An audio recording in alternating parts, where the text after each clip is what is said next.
Welcome to the BS Reports. Today, with this segment, I'm going to do it a little bit differently. I thought about doing a green screen and projecting myself on it, but instead I'll do this.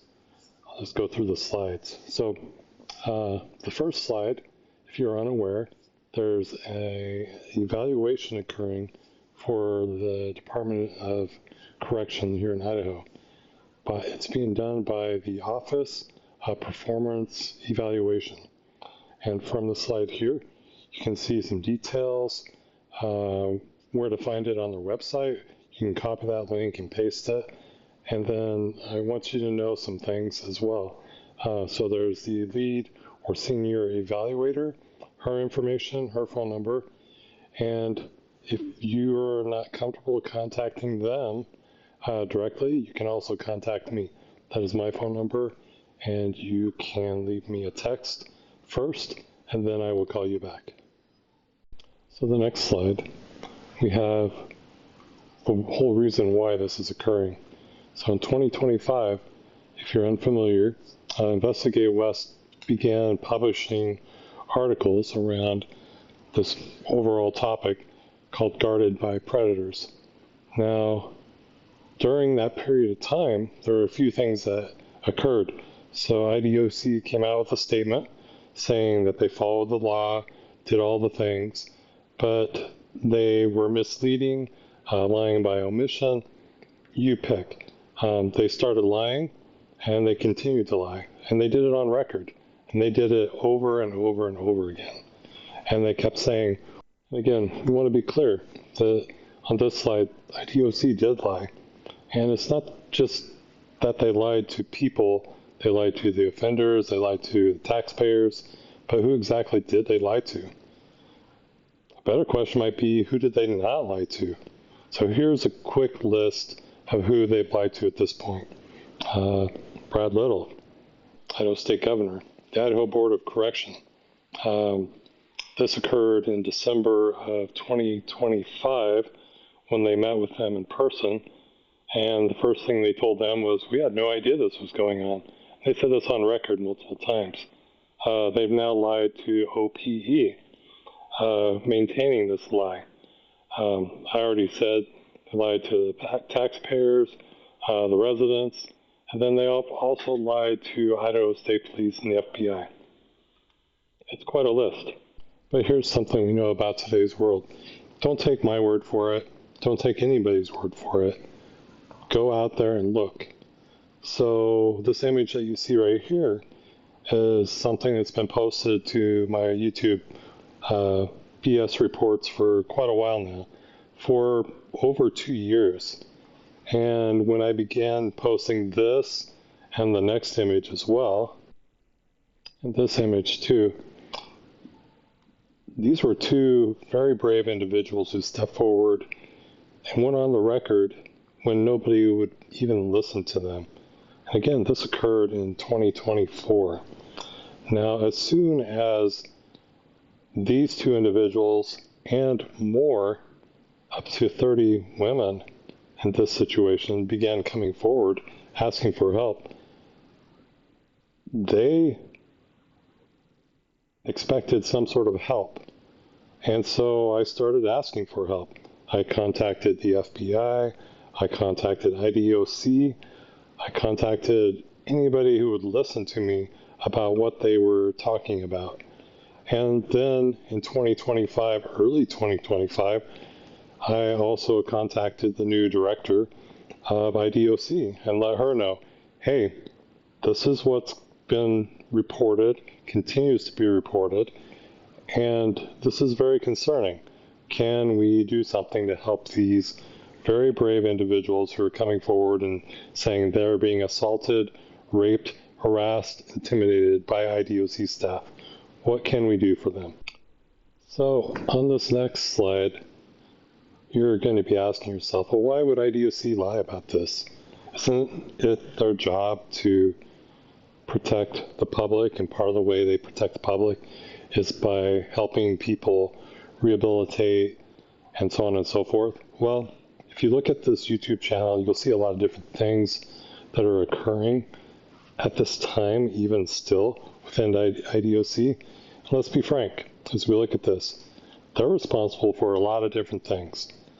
And everything that happens within the prison system, they're ultimately responsible and accountable for those things. And when there is zero transparency and IDOC actively seeks to intimidate, harm, and bully and retaliate against anyone who comes forward because these things are occurring, why would they not lie?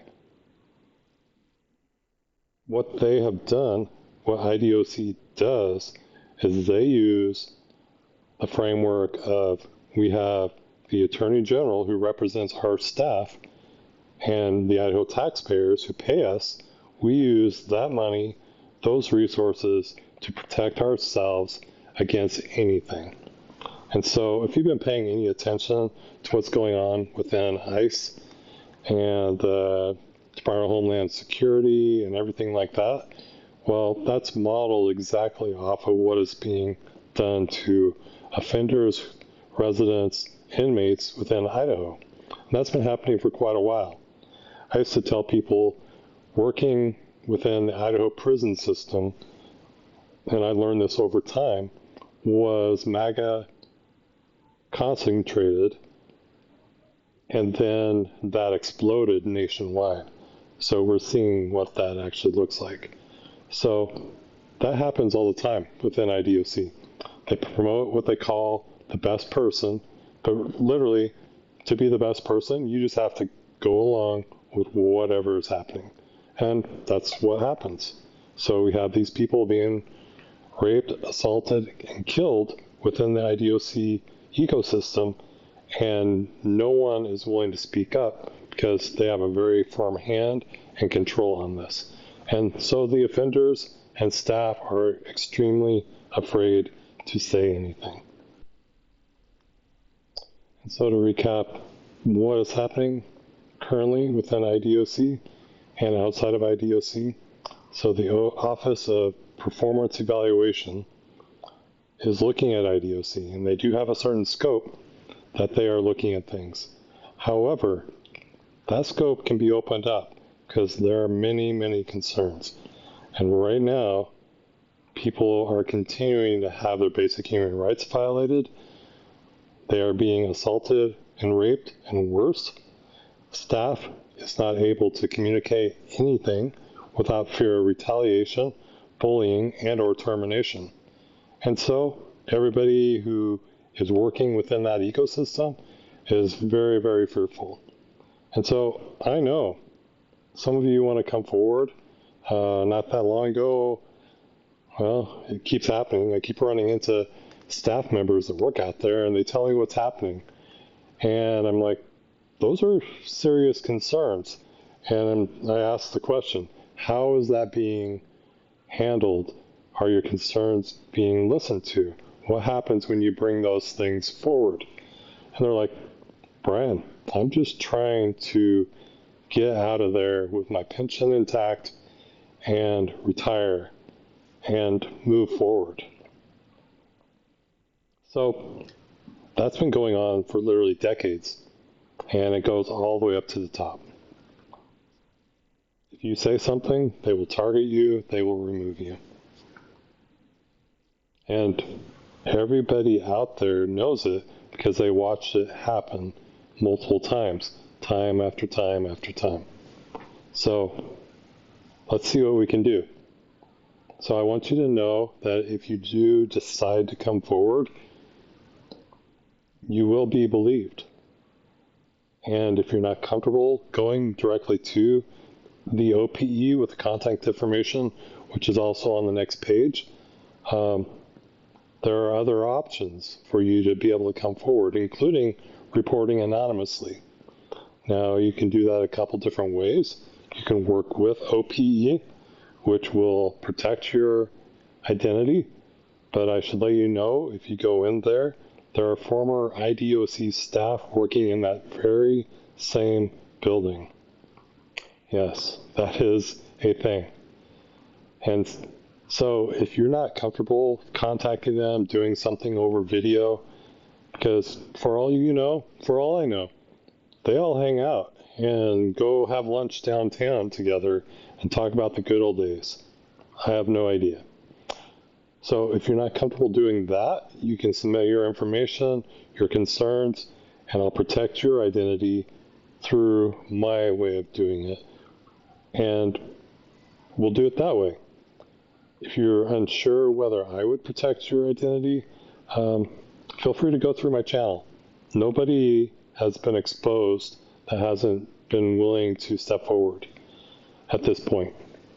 So that's kind of where we are. All right. I hope everybody is doing well out there. This is the BS Reports. Please be safe. Take care of yourself.